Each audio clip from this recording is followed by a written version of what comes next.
Tonight, True Crime Arizona has uncovered a link between two sports superfans. Each gained tremendous notoriety on social media before they were charged with serious crimes. One of them, the Suns superfan who is known as Mr. Orange, who's facing child sex charges.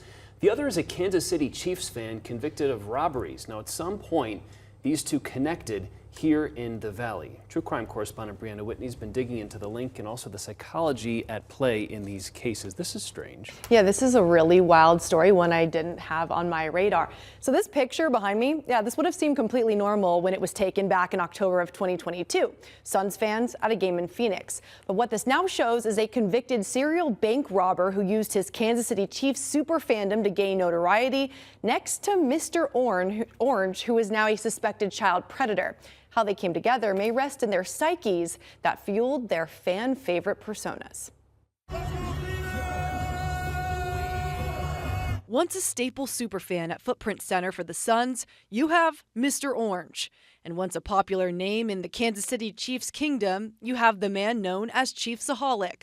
But somehow, the two came together in Phoenix side by side in October 2022 before they'd both be charged with unrelated heinous crimes. I would hypothesize that at the very least, they each knew of the other one's superfan identity. Dr. Aaron Nelson is a forensic psychologist helping us look at the psyche behind these two superfans seemingly turned friends. Their real names are Patrick Batillo and Xavier Babadar. A picture of the two featured in ESPN's November 2023 documentary Werewolf, which recently re-aired. Both Mr. Orange and ChiefsAholic had extremely active social media pages connecting with thousands of fans. On the surface, the things that connect these two that we know of are a deep need to feel special and to feel like someone who stands out, and not in a way that they could accomplish by their own, talents. It appears both were hiding a secret lifestyle. Babadar was convicted and recently sentenced to 17.5 years in federal prison for committing 11 robberies or attempted robberies in 7 states, where he stole nearly $850,000 from banks and gambled with it.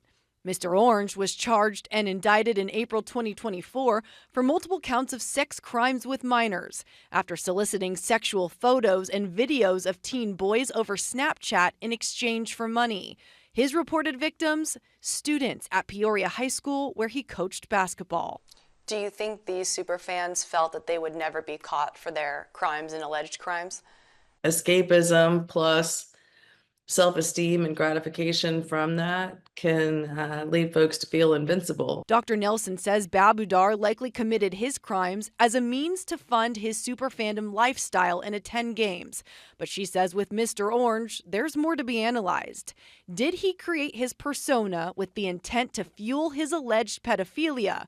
Or, once he became a beloved public figure, could it be with Mr. Orange that he used his super fandom as an approachable factor to younger people, to his victims, his alleged victims, to say, I'm safe? Absolutely. I think that's a very legitimate hypothesis that needs to be explored. A light bulb goes off that this thing that I've got in a more opportunistic way might be a mechanism that I can use to further, his more nefarious interests. While Babadar was sentenced for his crimes, as of now, Batillo's trial is slated for late February. This has also gained renewed attention with a new documentary on ChiefsAholic, the case, debuting on Amazon Prime recently. Live in the studio tonight, Brianna Whitney for Arizona's Family.